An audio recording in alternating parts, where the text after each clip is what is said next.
샬롬, 5월의 마지막 날 예품 매일 말씀 함께하는 여러분 사랑하고 축복합니다. 연휴가 끝나고 또 일상으로 돌아가는데요. 매일의 삶 가운데 하나님의 말씀을 묵상하는 것을 놓치지 않는 우리 되기를 간절히 소원합니다. 계속해서 로마서를 묵상하고 있는데요. 곰곰이 말씀을 읽어보고 묵상해봐도 참 쉬운 성경은 아니라는 생각이 들어요. 왜냐하면 문화적이고 시대적인 상황도 너무 멀고 또 문체도 다소 어렵기도 하고 또 신학적인 내용이 담겨 있어서 그렇지 않나 생각을 해봅니다. 오늘도 이 본문에 대해서 아주 간략하게 설명을 도와드리고 그리고 또 제 묵상을 좀 나누는 시간을 갖도록 하겠습니다. 일단은요, 계속해서 바울이 유대인들을 향하여 강도 높은 비난을 이어오고 있습니다. 율법이 무엇이고 할례가 무엇이냐? 너희들이 말하는 그것 너희들은 지키고 있느냐? 비난받을 행동을 하고 있지는 않느냐? 그것이 구원과 직결되는 것은 아니다. 막 이런 이야기를 계속해서 하고 있죠. 그리고 오늘 3장에서 시작하는데요. 그러면 율법과 할례가 유대인에게 무슨 의미가 있냐? 이렇게 말씀을 시작하고 있어요. 그러면서 의미가 있다. 그것은 하나님의 말씀을 맡은 것이다. 그래서 하나님의 말씀을 온 열방에 전하는 이 특권을 가진 것이다 라고 이야기하고 있는 거죠. 그러니까 바울은 유대인의 어떠함이 하나님의 언약을 깨거나 변화할 수 없다라는 것을 강조하고 있는데요. 이전에 나눴던 것처럼 저와 여러분 역시 신앙의 연차가 쌓여가면서 우리 안에 있는 하나님을 향한 진실된 마음을 잃지 않고 알맹이 없는 율법이 쌓아가지 않는 신앙생활 하기를 다시 한번 소원합니다. 그럼 이런 말씀을 들으면 사실 이런 질문들을 종종 받고는 합니다. 목사님, 저는 세상에서 제가 하고 싶은 것도 많고 또 인조이 하고 싶은 게 너무 많은데 이 크리스천리티는 기독교는 못하게 하는 게 너무 많은 것 같습니다. 저는 왜 먼저 지금 하나님을 알게 됐을까요?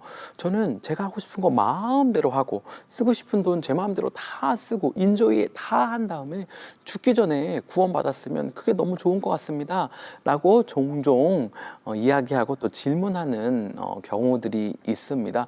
아마 오늘의 본문도 그렇게 비춰질 수 있어요.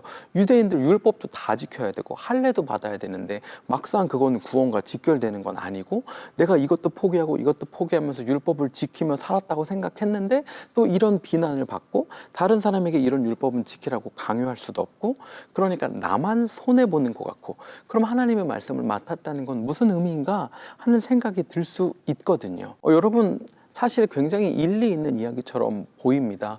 유대인들도 특권이라고 하지만 하나님의 말씀을 받은 특권이라고 하지만 포기해야 하는 것들이 상당히 있었거든요. 그리고 지금을 살아가고 있는 우리에게도 예수님을 믿으면 포기해야 되는 것들이 상당히 있습니다. 그러면 이것이 언제 특권 될 수 있을까요? 9절 말씀부터요. 바울이 사람에게 소망이 없는 죄악된 모습을 계속해서 이어나갑니다. 그리고 마지막 오늘 묵상의 마지막 부분에 가서는 의인은 아무도 없다고 율법으로서 구원받을 수 있는 이도 아무도 없다라고 이야기합니다. 그러니까요. 우리가 구원받고 살아가는 그것이 참 기쁨이 되는 순간은요. 내 안에 의로운 것이 없다. 나는 죄인이다. 나 스스로 나를 구원할 힘이 없다라는 걸 인지하는 순간부터입니다. 그때부터는요. 하나님의 말씀이 나를 옭아매는 것이 아니에요.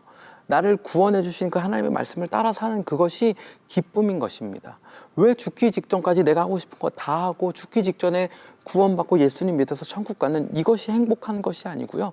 하루라도 빨리 예수님 믿어서 예수님 알아서 하나님을 알고 하나님의 말씀 가운데 거하며 그 교제 가운데 거하는 것이 기쁨인 것입니다.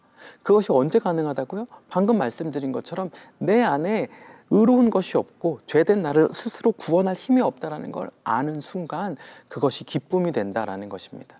우리가 하나님을 알고 하나님과 교제하는 이 순간이 기쁨의 나날들이 되는 것입니다. 하나님과 교제하고 하나님의 마음을 알고 은혜를 누리고 하나님과 함께 동역하는 것, 말씀 맡은 특권으로서 살아가는 이것이 참 기쁨이 되는 것입니다. 악기를 연주하는 사람들은 함께 합이 맞을 때 짜릿함을 느끼죠. 축구할 때도 계획한 대로 세트피스가 들어가거나 패스가 이루어질 때 막 전율이 돋거든요. 그리고 대화를 할 때도 막 티키타카가 돼서 주고받을 때 막 한참 재미있잖아요. 밤새는지 모르고 대화하고요. 하나님과 우리와의 관계가 그런 관계가 되면 좋겠습니다. 하나님을 더 알고 하나님을 더 알았더니 우리를 향해서 가지고 있는 그 마음을 더 더 알게 되고, 그러면 내가 이 세상을 향해서 어떻게 살아갈 것인가에 대해서 다시 한번 알게 되고 그대로 살게 되고, 하나님이 그 마음을 또 보고 받으시고 다시 우리에게 또 하나님의 뜻을 전달해 주시고, 이런 티키타카가 되는 그런 즐거움을 누리는 천국이 오늘 우리의 삶이 되면 너무나도 좋겠습니다. 그런 삶 살게 되기를 간절히 소망하며 오늘도 샬롬입니다.